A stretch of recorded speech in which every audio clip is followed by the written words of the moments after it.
Yo, bro, we back again. It's OHM. Has meaning. We hitting the road from Orion once again, everybody. You know what I'm saying? So, check me out. Today we messing with chapter one. All right, so chapter one starts with this picture of a man walking a tightrope between two large, looks like steeple towers, some type of European building, and there's a poem underneath, and it says,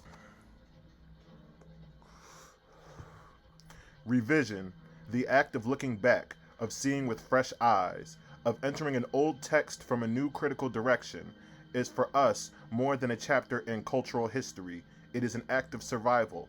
Until we can understand the assumptions in which we are drenched, we cannot know ourselves. And this is from When We Dead Awaken, writing as Revision by Adrian Rich. So the chapter goes like this. I'm gonna run through. I suggest put on like 75% speed if you feel like it. A starry black night is broken by a cold eye forever watching over the human sea of life. In relentless pursuit, the sun guards the hazy horizon like an island of fire heating the earth, although this is not its real intention. The glittering eye from the horizon knows about the theft of fire and is angry because we steal its energy. We capture its fire to live, and that is why the crimson ring is a noose around our necks, or better yet, a raw tattoo of smoldering iron carved in our hearts. If a watcher stares long enough at that unblinking hydrogen eye, he will understand as I do that it is a living organism out for revenge. Plagued by ideas such as these, my estranged state of mind forced me to quest for the eternal death of the sun. White man! Thoughts of this nature do not shape the destinies of the general rabble who question their existence, but such considerations have styled the lives of two individuals that I respect, a madman who despaired and a sadist who lived, crazed by the belief that the universe is a purposeless, monotonous machine, cycling round and round like the earth about the sun. Certainly, the sadist's idea of a purposeless world is disturbing, but more disquieting is the madman's warning, which haunts my mind like a thief stealing the remains of my sanity. He said that when a person gazes too long into the abyss begins to gaze back. The horror written in this idea forced me to quit staring at the sun. White man! Unlike the sadist, I could not believe that human existence had no purpose, and I doubt that Frederick the madman believed this either, for he had told me a story, a parable about a shepherd who was sleeping when a black snake crawled into his mouth and bit him. The snake was lodged into the shepherd's throat, and Friedrich had tried in vain to rip it out. Finally, my friend screamed to the choking shepherd that he should bite the snake's head off. Desperate, the shepherd brought his jaws down hard on the snake, bit off its ugly head and spat it out. Jumping up and laughing, he was no longer a shepherd, no longer human, but changed and radiant, which plunged Friedrich into deeper despair and madness because Friedrich wanted the shepherd's transformation. He wanted to be the overman, a being beyond human, but he did not know how to make the change. Before going completely mad, he told me more about this overman, and I could see reason in his madness. Friedrich explained his makeover idea by saying that a human being was like a rope, with one end held by a beast and the other by the overman. If a person could walk the tightrope from the beast to the overman without falling, he would become the overman. The object, Friedrich said, is not to let the jester pass you on the rope. When he first said jester, I imagined some fool balancing on the same rope and tripping me, but Friedrich explained that the rope stretched between two towers, and that I would come out of the small tower door on the left, followed by an excited jester who would taunt me as I walked the rope. Friedrich agreed that the erotic clown would be hard to beat because he was behind me, and from this vantage point, he could easily threaten me with abusive shouting that I was lame, slow, and should be locked back up in my tower. Friedrich then said that when I had least expected it, the hyper freak would jump over me, throwing me off balance to crash to my death. The situation seemed irreversible, but I could not give up hope, and that there was a solution to outwit the jester. Is there any way that I can trick the jester? I said cleverly, into coming out first so I won't fall off the rope? Visibly shaken by my remark, Friedrich said, I have never been able to overcome the jester. All that I can do for you is pick up your corpse after you fall. Looking at Frederick's heartbreaking eyes, I could see his despair, and I sensed the beginning of my own. The tragedy of always trying and forever falling was disturbing, but an idea came to me. What if Frederick did not have all the information? Maybe he had overlooked some valuable piece of knowledge related to the jester, a mystery about the jester that if known would make it possible to walk the tightrope to the overman. It then occurred to me that only a fool would choose to walk the tightrope with the jester behind him. "You have no choice," said Frederick. "You are born to walk the rope and fall off." I insisted that there must be a solution, that he had overlooked something, but he sadly shook his head no. That was my last memory of the madman, for he had a complete emotional breakdown. In 1889, Frederick witnessed the sadistic cab driver brutally whipping his carriage horse. Sobbing, Frederick ran to the suffering animal, throwing his arms around its bloody neck to protect the horse from the merciless whip of its master. Frederick collapsed completely in the Turin street next to the horse. Even though he underwent psychiatric treatment, he never recovered, dying almost 2 years later on October 25th, 10 days after his 56th birthday.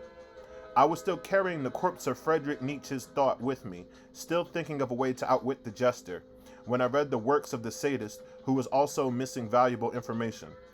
According to the American Psychiatric Association's Diagnostic Manual of Mental Disorders, a sadist is a person who inflicts physical or psychological suffering on another to achieve sexual excitement. The earliest age of onset is childhood, and 3 criteria determine this order. For the purpose of sexual excitement, if one repeatedly and intentionally abuses a non-consenting partner, or mildly or mortally abuses a consenting partner, then that person is a sexual sadist. The disorder can become severe, for some sadists rape, torture, and kill their victims. My friend Donatien, we're going to call him Donathan. My friend Donathan was a self-professed sadist who only abused consenting partners. Yet he was branded a demon, an alchemist, a Casanova, and a Bluebeard who cut up his wives. Born into aristocracy, he was naturally arrogant, coming from a family well known for their activities in civil and church affairs. Although neglected by his parents, household servants indulged him, and by age 6, Donathan was tutored by his uncle, a friend of Voltaire's. In time, Donathan understood that nature was totally indifferent to the experiences in a man's life. It did not matter whether one was dead or alive, imprisoned or free. Donathan understood this well, for he had spent 28 years of his life in prison for charges such as not paying debts, excessive behavior in a brothel, and for writing and publishing his stories. One wonders what was true about his life and what was contrived to prevent truth seekers from reading his writings. One story has it that when he was 32, he and his manservant Armand engaged 4 prostitutes to satisfy his flogging fantasies. All enjoyed the episode until Donathan offered the girls aniseed sweets laced with Spanish fly. This resulted in the girls becoming very sick and Donathan on trial for poisoning and sodomy.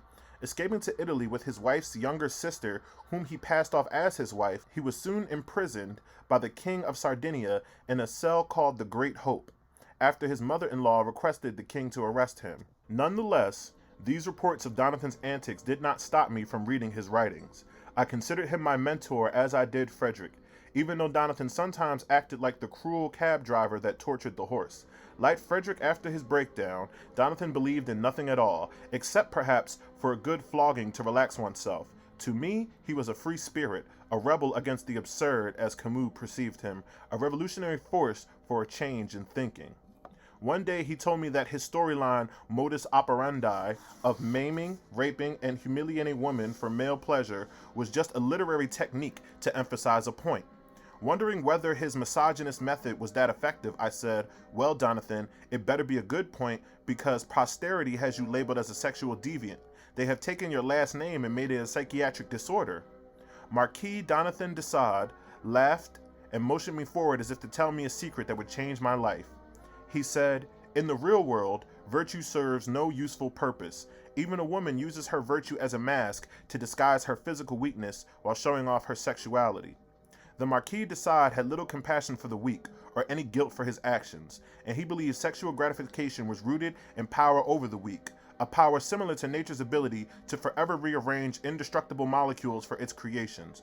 Whether God is dead or alive did not matter to Donathan. What mattered to him was that knowledge and vice had rewards. Emboldened, he continued, the idea of heaven having power over us was designed by hypocrites and charlatans to deceive and suppress the strong. I listened to him curiously, wondering if war, murder, and cruelty were really necessary, so I asked him the purpose of these crimes of strength. War and murder release atoms of matter for nature to recycle, he said. It follows that mercy, charity, and virtue in general help only the weak to survive longer than necessary. Somewhat shocked, I sensed that he was telling me the truth because he didn't care whether I respected him or not.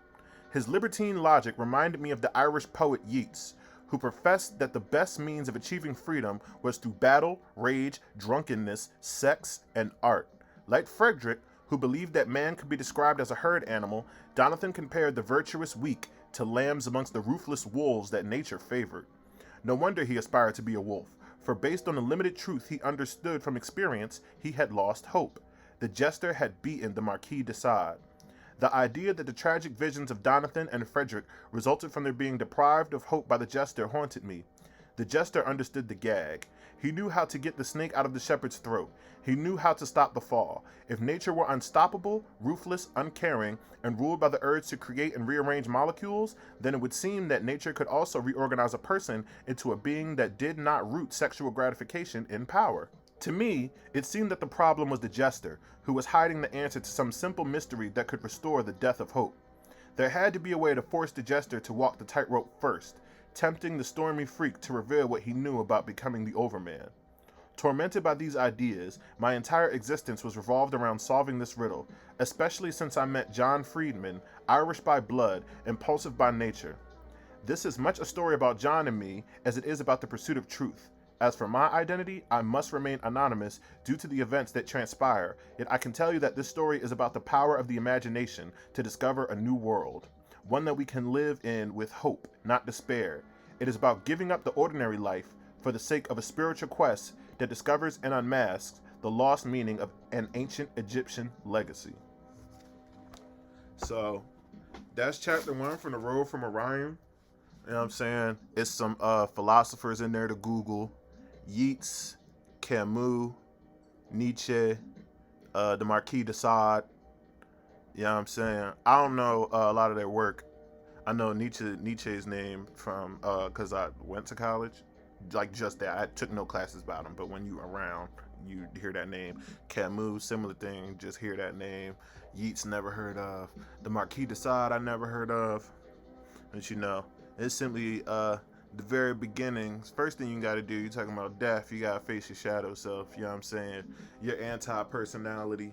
Your brain just do that. Like, whatever you identify as, your brain makes up like an anti-personality that it like goes to whenever you're in situations that like your normal personality wouldn't conceive of an answer to get out of, etc., etc. And there's lots of stuff like that. Before I read this, I watched a joint about the Incredible Hulk and his dissociative identity disorder.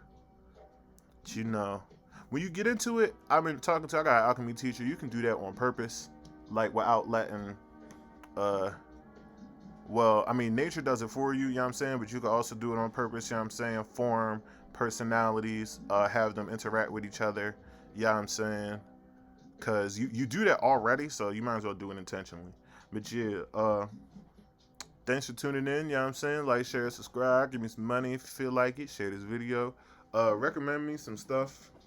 You know what I'm saying? I got a little format. We're going to try to follow it. But thanks, y'all, and see you next time.